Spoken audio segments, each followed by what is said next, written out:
A hora do agronegócio. Oferecimento Pecuária Legal. É patrimônio nacional. Olá, amigas e amigos da Hora do Agronegócio, aqui da nossa rede Jovem Pan, onde tratamos aqui o mundo do agro para o campo e para a cidade, né? E tem coisas fantásticas. Aliás, o Brasil tem a agricultura dos sonhos do mundo todo, que é todo esse programa ABC do baixo carbono. E dentro dele tem algo fascinante que a gente vai descobrindo. Eu acabei descobrindo um tema fantástico que é o Pronasolos, é o Programa Nacional de Solos. O país que quer enriquecer tem que conhecer o seu chão.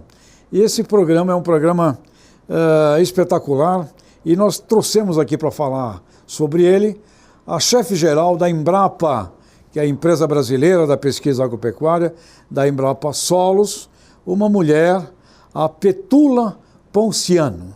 Petula, seja muito bem-vinda aqui conosco na Jovem Pan. Esse mundo é seu agora. Obrigada, Tejão, pelo convite de estar aqui com você hoje, conversando sobre o Pronasolos. Isso mesmo. Qual é a importância deste Programa Nacional de Solos para o país, para a cidade e, obviamente, para todo o mundo do agronegócio dos produtores? Qual é a importância disso, Petula, por favor?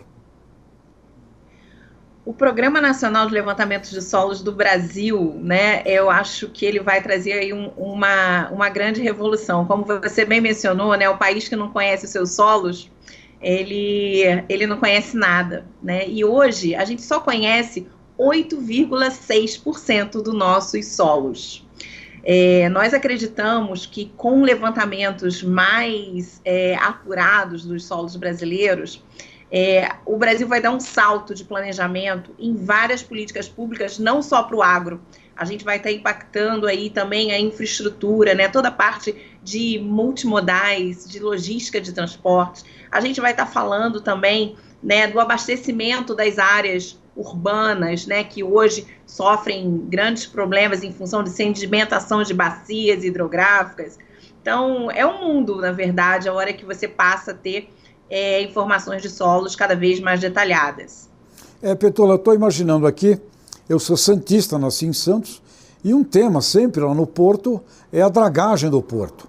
A dragagem do Porto. Este assunto que você acabou de falar da importância para a infraestrutura, eu estou imaginando que esse estudo do solo é muito importante para você determinar, por exemplo, até onde o maior porto da América Latina pode ir, do ponto de vista de dragagem, de todo aquele assoreamento, né, que existe ali em volta naquela bacia. Ou seja, este trabalho é importante para isto, além, eu estou imaginando, de um plano agrícola, uma planificação da produção agrícola brasileira, não é?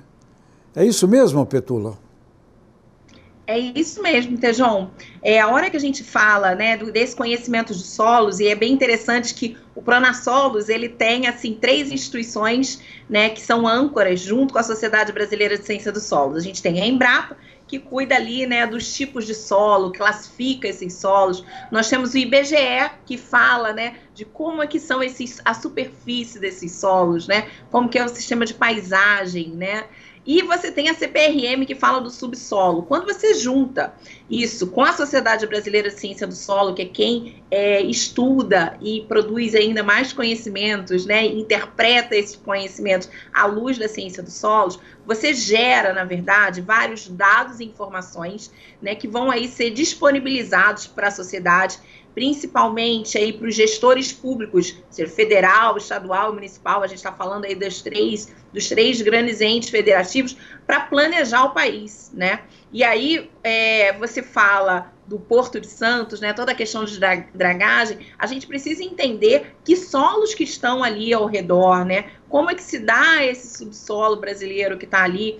Então, que aporte de recursos você precisa fazer para fazer a manutenção, né, da dragagem desses nossos portos, especialmente agora que a gente está falando aí de fomentar a cabotagem, né, nos nossos portos. A gente está falando aí também da bacia lá hidrográfica de Itaipu, por exemplo, né, onde é gerada a maior parte da energia do Brasil. Então, assim, qual o nível de sedimentação, né, lá da hidrelétrica de Itaipu? O que é preciso fazer, né, para que a gente faça aí um manejo adequado lá da nossa hidrelétrica e de outras hidrelétricas que a gente tem pelo país?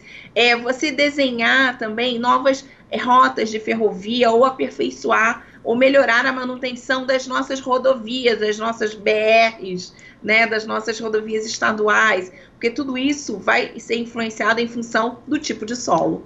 Indo para o campo das produtoras e dos produtores rurais, qual é o benefício que eles terão já a partir do desenvolvimento deste Pronasolos? Qual é o ganho que produtores rurais terão no Brasil com isso? Quando a gente fala em aperfeiçoar, né, os dados de solos do Brasil, a gente também linka ele com uma outra grande política pública do Ministério da Agricultura, que é o zoneamento de risco climático, né? Os dados hoje de solo que eles têm lá, eles vão ser aperfeiçoados, vão ser aprimorados para que os dados do ZARC, do famoso zoneamento de risco climático, né, ele ganham uma nova escala. E isso vai favorecer a novas políticas de crédito, a novas políticas de seguro agrícola. E o produtor, a partir do momento, hoje, né, a gente está para lançar, por exemplo, o mapa de aptidão de terras de 1 para 250 mil. 1 para 250 mil é uma escala que os estados, né, o país, ele consegue planejar a nível regional das regiões nacionais e regional do ponto de vista dos estados, né?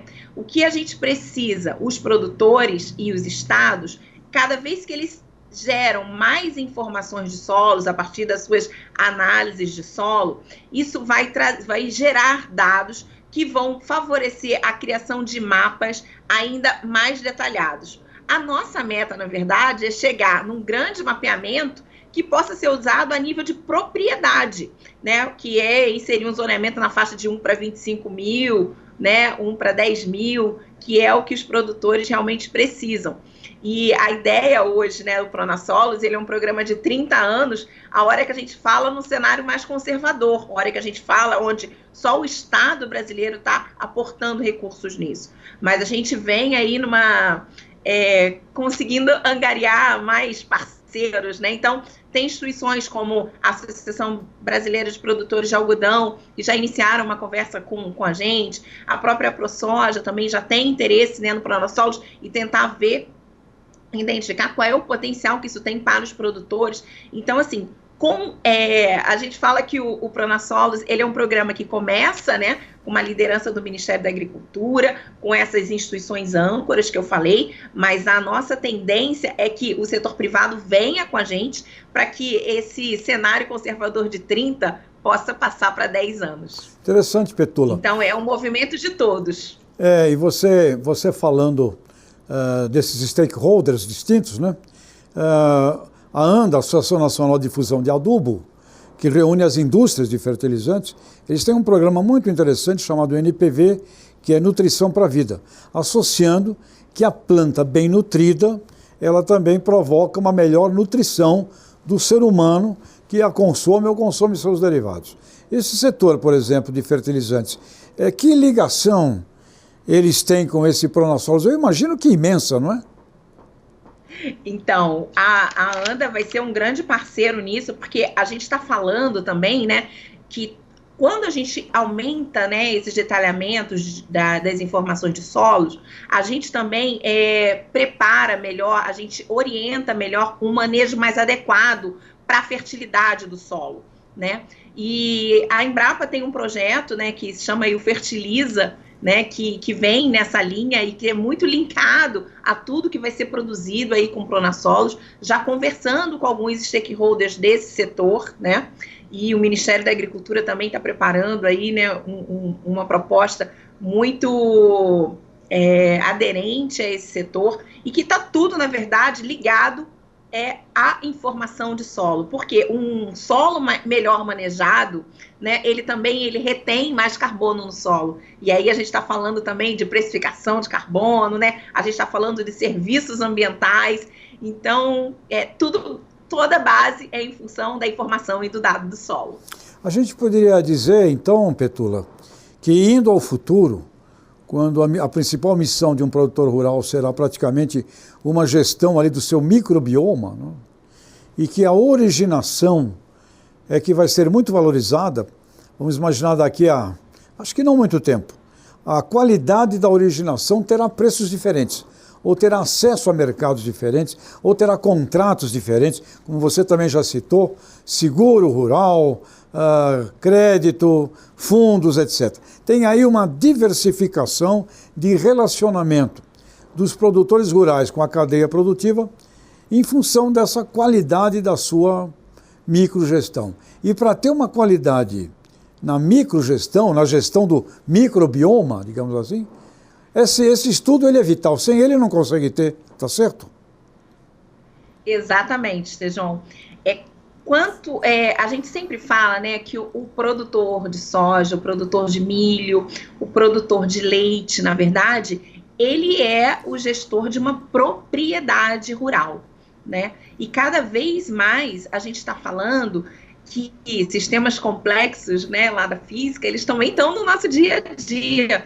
E essa gestão de sistemas complexos começam lá na propriedade rural, né? Ele, além dele ser o principal produto dele, às vezes ser uma commodity ou um produto, né, de importância aí na nossa cesta básica, ele precisa garantir que aquele produto crie, né, condições de ter um ambiente sustentável.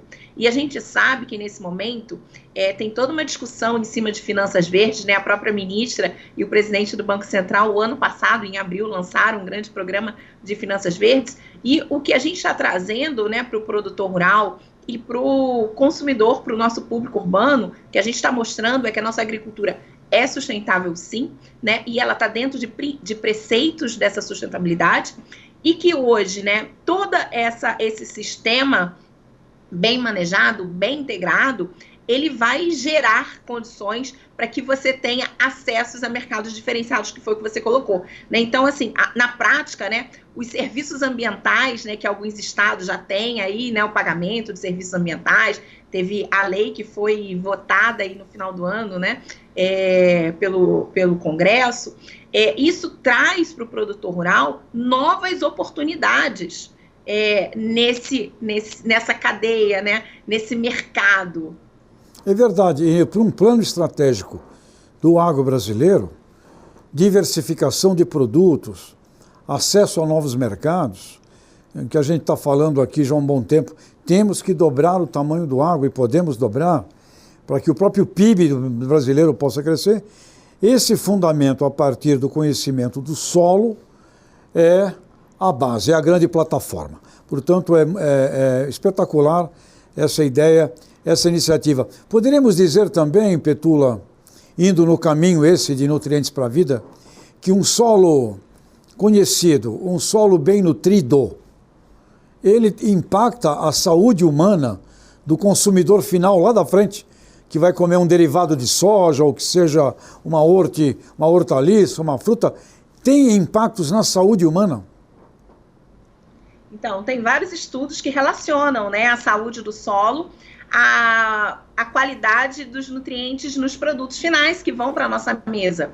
Então, é isso que a gente está falando, né? Quando o Pronasolos, na verdade, ele é uma grande ferramenta, né, que vai favorecer com que todo esse trabalho pós, né, que depois é um manejo adequado de conservação de solo e água, a aplicação adequada de fertilizantes, né, até às vezes um manejo adequado do defensivo também, como é que isso vai rebater no produto final. E aí a gente sabe que tem um outro setor, né, que está muito ligado à produção agropecuária e que às vezes a gente, que está lá na ponta, né, no início da cadeia, a gente não visualiza, mas que está diretamente próximo do consumidor, que são as agroindústrias, né? As agroindústrias, elas querem sim, né, saber de onde está vindo esse produto, de que forma ele foi cultivado, né, como é que se dá a produção naquele espaço, como que aquele produtor ele se relaciona, né, com a sua reserva legal, com o seu recurso hídrico também, né? E aí é muito interessante porque a gente tem juntando as expertises, né? Por exemplo, se a gente tem um mapa da questão da limitação de água em algumas regiões, a hora que a gente junta essa informação agrícola, agronômica, né, com a informação, por exemplo, da CPRM, que fala do subsolo, e aí fala, né, das camadas de infiltração de água no solo, tudo aquilo, você tem informações que são estratégicas para a tomada de decisão até do gestor lá, do produtor rural, né? Porque isso está favorecendo, na verdade, a questão da água, do consumo de água nas grandes cidades. Então, a gente vê cada vez mais, né, como essas redes são complexas, intrincadas, né, mas que o conhecimento científico, ele traz condições para que você consiga analisar de forma mais simples, né, ou de forma mais organizada e trazer isso, né, para o nosso dia a dia. Excelente. E, Petula, em que estágio está o trabalho?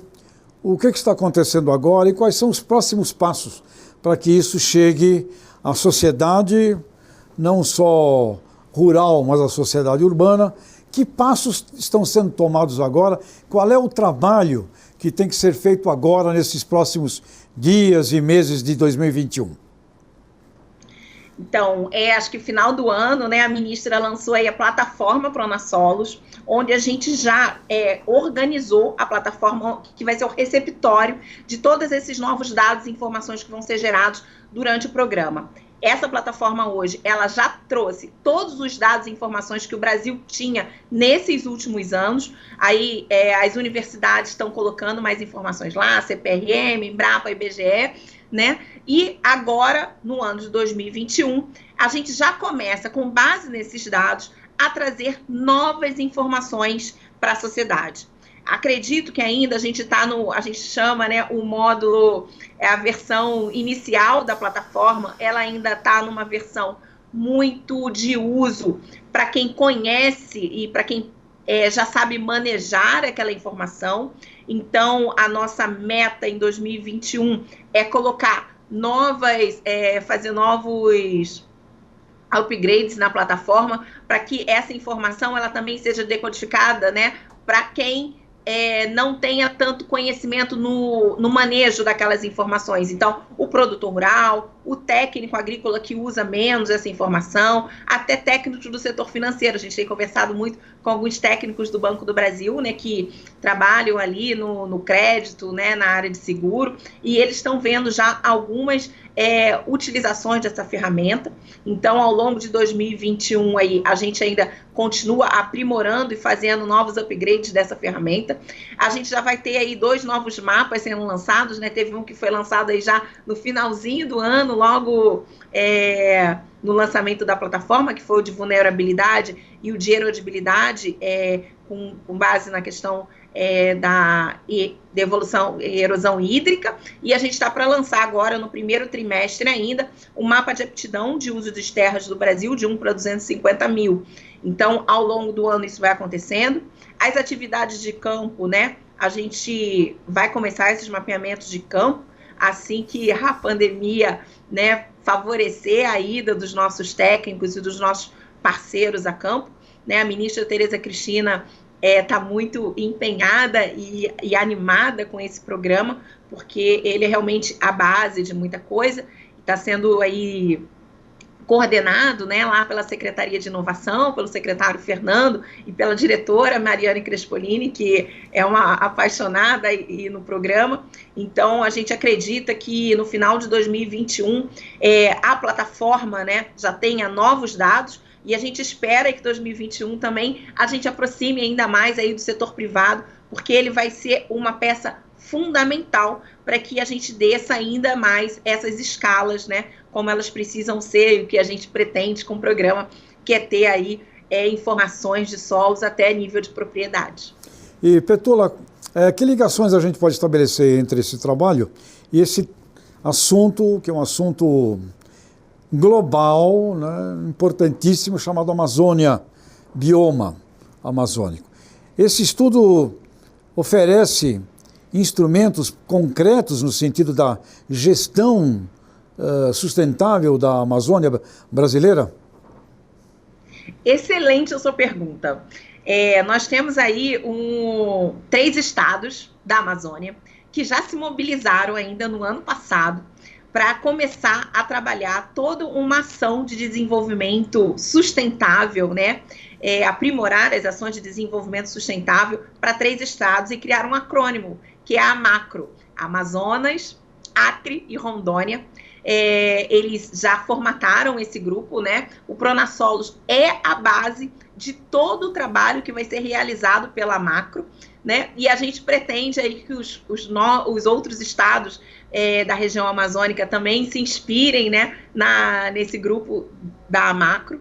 A gente tem feito reuniões periódicas com eles, aí já tem uns 6 meses, né? E eles aí também estão fazendo essas reuniões junto aí com o Conselho, né, da Amazônia, coordenado pelo governo federal, para que todas essas informações que nós temos hoje, que já foram produzidas naquela região pela Embrapa, pelo INPA e por outros órgãos lá da Amazônia e que já mapearam bem esses estados, eles entrem nessa plataforma, né, e tudo então vai ser disponibilizado para todos dentro da plataforma do Pronasolos.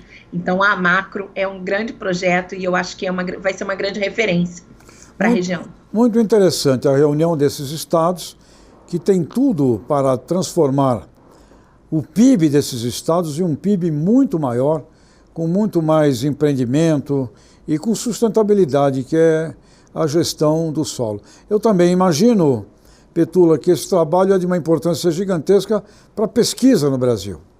Para a pesquisa genética, por exemplo, para a pesquisa de uma maneira ampla, acho que os pesquisadores terão um fundamento aí riquíssimo, né? Porque, pelo que a gente sabe, não sou geneticista, mas ao conviver com os nossos amigos da genética, na verdade, a adaptação dos materiais tem que ser uma adaptação ao local, idealmente, né? Praticamente ao local. Então, esse trabalho permite uma visão ampla de toda a dimensão que a pesquisa brasileira pode ter, não é, Petula? Com certeza, Tejão, eu acho que você tocou num ponto muito importante, né? Enquanto a gente fala que o Pronasolos é a disponibilização de dados e informações para o público em geral, né? Seja ele urbano ou rural, a gente tem para a gente que o Pronasolos, na verdade, é um grande levantamento de dados que vai, na verdade, aportar ainda mais informações para a pesquisa, né? Aí no nível, né, que a gente fala de avanço da fronteira do conhecimento, de áreas que o solo, ele retém muitas informações, né? Você tem a microbiota do solo, e aí a gente fala, né, igual a gente tem conversado muito com os nossos colegas da Embrapa, Recursos Genéticos e Biotecnologia lá de Brasília, né, o potencial, né, dos solos do Brasil. Então, a gente acredita que o Pronasolos, ele vai começar a ter alguns filhotinhos, né? Então, essa é a perspectiva.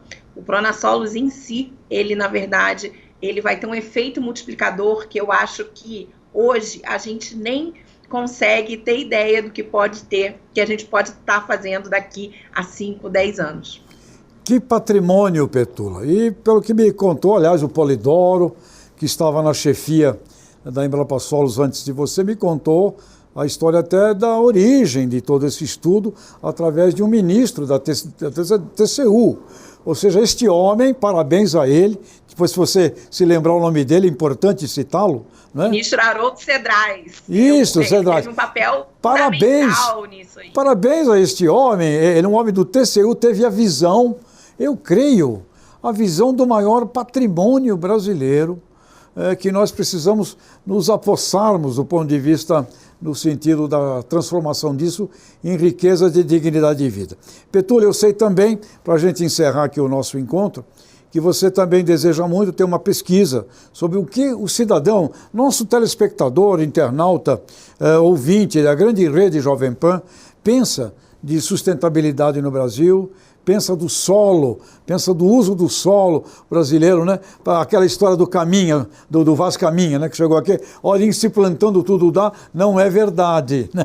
Não é verdade. Então, qual é a percepção que o cidadão, né? A população brasileira tem do setor? Essa pesquisa é importante para vocês, Petula? Eu acredito que essa pesquisa de percepção, né, do consumidor e do produtor, e acho que da área urbana e da área rural, sobre qual é o nível de conhecimento dos solos que a gente tem hoje, né? Eu acho que ela é fundamental para que a gente possa aprimorar ainda mais esse diálogo com a sociedade, né? Que tipo de informação a gente ainda tem lacunas e que a gente precisa levar. Porque às vezes a gente acha, né, que algumas informações, acredita que essas informações já são tão óbvias e são de conhecimento comum, e não são, né? Eu acho que ao longo de 2020, a gente percebeu, né, com tantas lives, com tantas informações ou desinformações, né, a necessidade da gente melhorar, né, esse direcionamento da informação. Então, e acho que a gente vive um momento hoje no Brasil que a gente precisa saber, né, o que todos pensam sobre sustentabilidade, o quanto a gente conhece, né, do nosso país, né, principalmente no nosso caso, em termos de solos. Porque como a gente tem falado, né, solos, né, é a pele do planeta, é a base de tudo. Então, o quanto a gente conhece disso? Tá certo.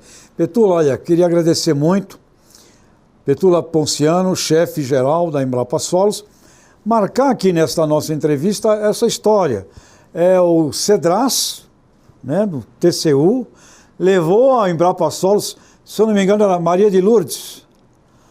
Isso, a nossa chefe na época era a Maria de Lourdes Mendonça, Maria, né? De Lourdes. Polidoro logo depois assumiu aí, né, a coordenação do programa. Hoje ele é o presidente do comitê executivo, assim como o Pedro Correia Neto, lá do Ministério da Agricultura, hoje é o presidente do comitê estratégico do Pronasolos, né? Ótimo. Então a gente tem aí um grupo que correu muito atrás do Pronasolos, passar por governos, né, porque ele não começou agora. Então a gente sempre fala, e eu acho que é importante destacar, o Pronasolos é um programa de Estado, né? Eu acho que é um programa do cidadão brasileiro, e você colocou muito bem isso, né, Tejon? A riqueza e a importância da gente ter essa informação para o país, né? Então a gente vê como ele vem perpassando aí, né, tantas pessoas, tantos pesquisadores, cientistas importantes, quantas pessoas que são tomadores de decisão, como o ministro Haroldo Cedras, naquela época, né? A gente já estamos no 3º presidente da República e o Pronasolos,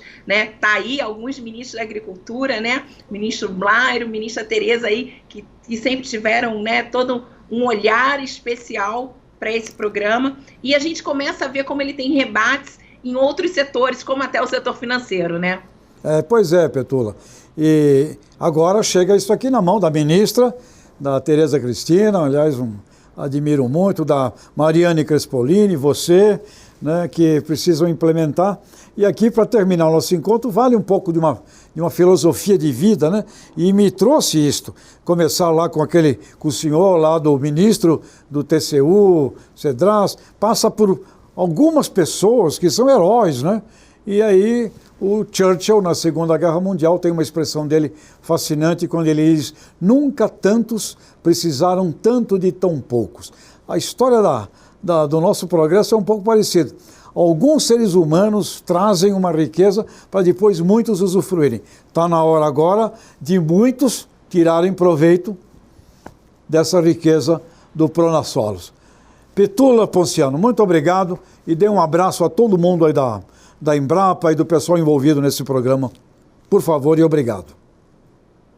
Obrigada, Tejon. Obrigada a todos os ouvintes aí por a gente ter conversado um pouquinho sobre esse programa que é tão importante para o país. Obrigado, pessoal. Bom ano. A hora do agronegócio. Oferecimento Pecuária Legal. É patrimônio nacional.